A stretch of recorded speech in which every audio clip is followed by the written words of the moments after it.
আজকে অন্যতম একটি বড় আলোচনার বিষয় বিএনপির ভারপ্রাপ্ত চেয়ারপারসন তারেক রহমান নিজেই বলেছেন যে তিনি 25 তারিখে দেশে ফিরছেন এবং নেতাকর্মীদের বিমানবন্দরে তাকে যেন কেউ বিদায় জানাতে না যায় সে বিষয়ে তিনি অনুরোধ জানিয়েছেন। না, বিদায় জানানোর কথা বলেছেন, লন্ডনের কথা বলেছেন তিনি আর কি। আমি আপাকে দিয়ে শুরু করতে চাই, যদিও আমাদের বিষয়ে শরিকদের নিয়ে সংকটে বিএনপি জামাত, কিন্তু প্রথমে আমি তারেক রহমানের প্রসঙ্গে একটু আলোচনা করতে চাই। তার দেশে ফেরা নিয়ে আপনি কি দেখছেন? ধন্যবাদ আপনাকে, যারা শুনছেন আমার শুভেচ্ছা, আমার সহালোচককে শুভেচ্ছা। দেখেন, অনেক দিন নির্বাসনে একরকম প্রবাসী নির্বাসনে থাকার পর নেতা ফিরবেন, এটা আমাদের জন্য অনেক বড় সুখের সংবাদ।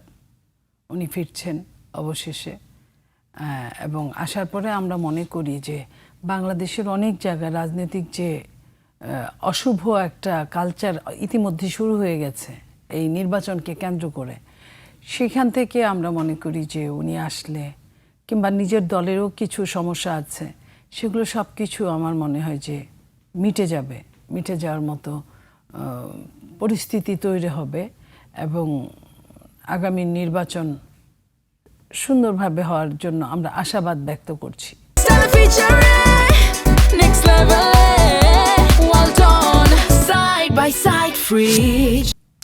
সেক্ষেত্রে একটি বিষয় আগেও উঠেছে যে নিরাপত্তা নিয়ে আসলে তেমন কোনো উদ্বেগের কোনো কারণ কি দেখছেন, শুধু তারেক রহমানের ক্ষেত্রে না, পুরো সার্বিক অবস্থায় এখন যে আমি আসলে দেখেন, নিরাপত্তা নিয়ে আমি অবশ্যই উদ্বেগের কারণ সব কিছু মিলেই দেখছি সবাইকে নিয়ে।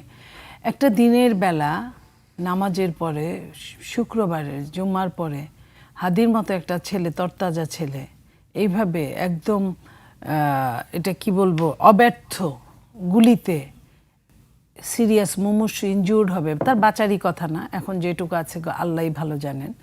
কারণ যেখানে গুলিটা খেয়েছে, আমি সেইভাবে কথা বলছি বৈজ্ঞানিক দৃষ্টিভঙ্গিতে, হাদির বাঁচাটা সম্পূর্ণই মিরাকেল। তো এই যে এই দিনে দুপুরে যে ঘটনাটা ঘটেছে, এবং তার আগে একটা দলের সাধারণ সম্পাদক সে ওপেনই বলেছেন, চ্যালেঞ্জ দিয়ে, যে 50-এর অধিক নেতাদের জীবন খুবই ঝুঁকির মুখে আছে। তো সেইখানে আমরা তো দেখলামই হাদিকে দিয়ে, যেটা আমরা দেখলাম, বা হাদির আগেও চিটাগাংয়ের যে বিএনপির প্রার্থী, তাকে যেভাবে গুলি পেটের মধ্যে দিয়ে করা হলো এবং একজন মারা গেল, সেগুলো কিন্তু এই গোলাগুলিটা কিন্তু আপনার সন্ত্রাসী দ্বারাই কার্যকর হচ্ছে। পাবনার ঈশ্বরদীতে সেইখানেও আপনি দেখেন যে যাকে দেখা গেল, যে যেভাবেই বলুক না কেন, সে একটা দলের লোক, এবং এখানেও যাদেরকে নিয়ে কথা বলা হচ্ছে, একটা দলকে সে ধারণ করে, এবং চিটাগাংয়ের জিনিসটা অনেকটাই সন্ত্রাসী, তারপরেও সন্ত্রাসীরা তো দলের হয়েই কাজ করে। তাই সেই জায়গায় আমরা বলতে চাই যে এই যে তিনটা ঘটনা বড় বড় ঘটে গেল, আর প্রতিদিন তো মারামারি তো চলছেই এবং মার্ডারও হচ্ছে। তো সেইখানে আমি সামনের নির্বাচনটা একটা চ্যালেঞ্জ আমি মনে করি।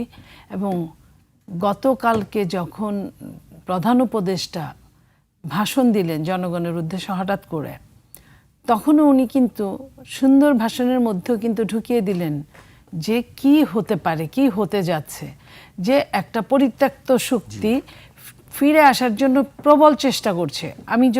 আমার যদি ভুল না হয়, এই কথাটা কিন্তু অসত্য এই কারণেই, আপনি যদি বলেন যে 100 কোটি টাকা দিব, 1000 কোটি টাকা দিবেন, আপনি আওয়ামী লীগের সভানেত্রী দেশে ঢুকবে, আর কেউ বিশ্বাস করলে আমি করি না যে মাথায় ফাঁসির অর্ডার নিয়ে এই মুহূর্তে তার সব কিছু ঠিকঠাক না করে, যার কিনা দলের কর্মীরা আপনার জঙ্গি মিছিল করে হঠাৎ করে, একসময় জামাত যেভাবে করতো, একসময় বিএনপি যেভাবে করতো, হঠাৎ করে করতে না করতে শেষ করে ফেলে, তারা যে ঢুকে যাবে এমন পরিস্থিতি হয় নাই। কিন্তু এই ভয় দেখানোটা কিন্তু একটা সিগনিফিকেন্ট আপনার নির্দেশনা দেয়। তারপরে আপনার আরও কি বলেছেন যে আরও পরিস্থিতি খোলাটা হতে পারে বা খারাপের দিকে যেতে পারে। তো এই যে জিনিসগুলো, এটা কি ভালো কোনো লক্ষণকে প্রকাশ করে? একটি বিষয় আমি যোগ করি আবার কালকে আমরা দেখেছি ত্রয়োদশ জাতীয় সংসদ নির্বাচনে নারায়ণগঞ্জ ৫ আসনে বিএনপির মনোনয়ন পাওয়া মাসুদুজ্জামান মাসুদ নির্বাচন থেকে সরে দাঁড়ানোর ঘোষণা দিয়েছেন। নির্বাচন থেকে সরে দাঁড়ানোর বিষয়ে দুটি কারণ উল্লেখ করেছেন তিনি। প্রথমত, নিরাপত্তাহীনতার শঙ্কা প্রকাশ করেন। দ্বিতীয়ত, মাসুদ জানান তার পরিবারও চায় না তিনি ভোটের মাঠে থাকুক।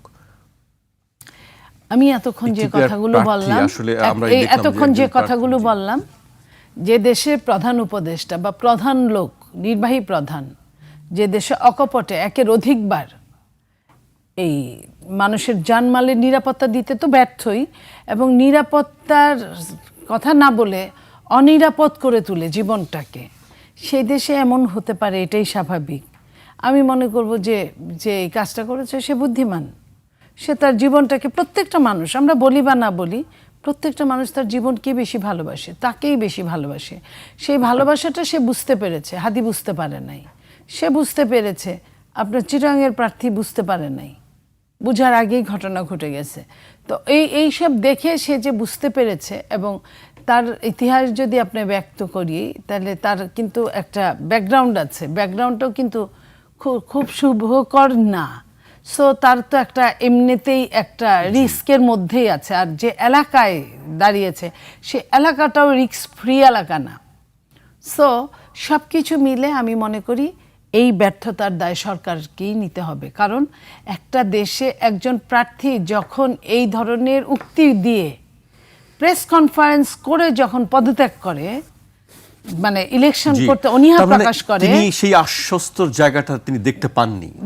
উনি দেখতে পাননি। উনি নিজেও কিন্তু একদম খুব ভোলাভালা মানুষ না, উনিও কিন্তু শক্তি প্রয়োগ বা শক্তি প্রতিহত করার লোক।